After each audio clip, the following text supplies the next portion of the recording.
పోలీసులు కూడా అసలు ఎంత ఇది లేకుండా వాళ్ళు తప్పు జరిగిందని తెలుసు, చనిపోయిందని తెలుసు, ఎలా చనిపోయిందో కూడా వాళ్ళకి తెలుసు.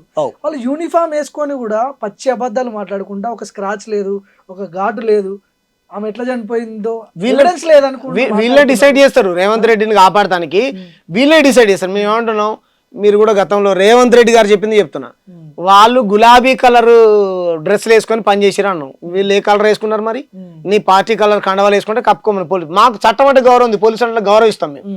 అంతేగాని వన్ సైడ్ ఒక కార్యకర్తలాగా, కాంగ్రెస్ కార్యకర్తలాగా మేము పనిచేస్తాం, రేవంత్ రెడ్డి ప్రభుత్వాన్ని కాపాడతామని అంటే కనుక పోలీసుల మీద కూడా ప్రజలు ఈ విషయాన్ని ఎక్కడి వరకు తీసుకుపోతారు? ఇప్పుడు తెలంగాణలో ఉన్న బీసీలంతా మద్దతుగా మాట్లాడే అవకాశాలు ఎంతవరకు? బీసీలు, ఎస్సీలు, అక్కడ 2 కులాల మీద దాడి జరిగింది.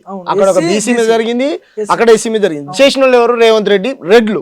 కాబట్టి రెడ్డి రాజ్యం కూలాలి, బహుజన రాజ్యం రావాలి అనేటువంటి వ్యక్తులు ఎవరైతే ఉన్నారో వీళ్ళందరూ ఒకటి కావాలి. నేను చాలా ప్రజా సంఘాలు కూడా పోయినాయి, వాళ్ళందరికీ కూడా నేను ప్రత్యేకమైనటువంటి ధన్యవాదాలు తెలియజేసుకుంటే ఈ యొక్క హత్య ఎవరైతే ఈ హత్య చేసినటువంటి వ్యక్తులు ఉన్నారో వాళ్ళ కులం మీద మనం ద్వేషం పెంచుకోవడం కాదు, ఆ కులం యొక్క అధికారాన్ని కూల్చి మనం వద్దాం అధికారంలోకి. మనం మీన్స్ బహుజన పార్టీలు, బీసీ ఐడియాలజీ అని మాట్లాడేటువంటి వాళ్ళు, సామాజిక న్యాయం ఎందుకు? అక్కడ ఉన్నటువంటి బీఆర్ఎస్ నాయకుడు కూడా రెడ్డినే కదా, మరి ఆయన కూడా వచ్చింది కదా, మాజీ ఎమ్మెల్యే, ఆయన కూడా వచ్చి బాధిత కుటుంబానికి భరోసాని ఇచ్చేటువంటి ప్రయత్నం చేశాడు. మేము రెడ్డిలకు వ్యతిరేకం కాదని కాదు, కొంతమంది ఇలా చేసేటువంటి పనులు. ఎందుకు ఎస్సీలలో తప్పులు చేసేవాళ్ళు లేరా? అలా తప్పు చేసే అమరా ప్రసాద్ ఎవరు ఉన్నారు చూసినా, అంబేద్కర్ తిడితే నేను ఎస్సీలని చెప్పి నువ్వు ఎవరైతే రాబాయి తప్పు చేసినోడు తప్పే అని ఖండించావు.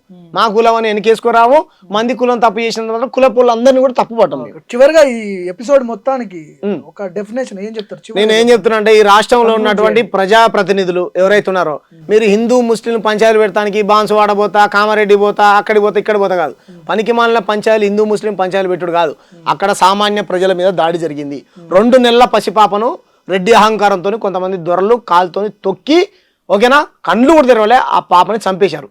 మీకు నిజంగా మానవత్వం ఉంటే, మీ పార్టీలు నిజంగా మీది అంత్యోదయ సిద్ధాంతం అయితే, మీది ఇందిరమ్మ సిద్ధాంతం అయితే, ఇంకోళ్ళది ఇంకో సిద్ధాంతం, తెలంగాణ సిద్ధాంతం అయితే జరిగింది తెలంగాణ బిడ్డకే, పక్క రాష్ట్రం బిడ్డ కాదు. మీరు పోండి, ఆ కుటుంబాన్ని పరామర్శించండి.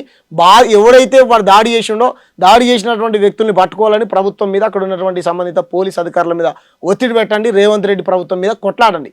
రాజకీయాలకు అతీతంగా పోవాలనుకుంటే పోండి, అంతేగాని మేము ఇటువంటి చూసి చూడనట్టు ఉంటామనంటే మరి ప్రజలు సీరియస్గా తీసుకున్నారు అనుకో, మీ ఇండ్ల మీదకి వచ్చి దాడి చేస్తారు రాజకీయ నాయకులారా. ఖబర్దార్, తస్మా జాగ్రత్త. మన ఛానల్ వేదికగా కూడా నేను ప్రజలకు ఏం చెప్తున్నానంటే, మీకు చేతులు ఎత్తి దండం పెడతా ఉన్నాను, మీకు సేవ చేసేటువంటి వాళ్లకు ఓటేయండి.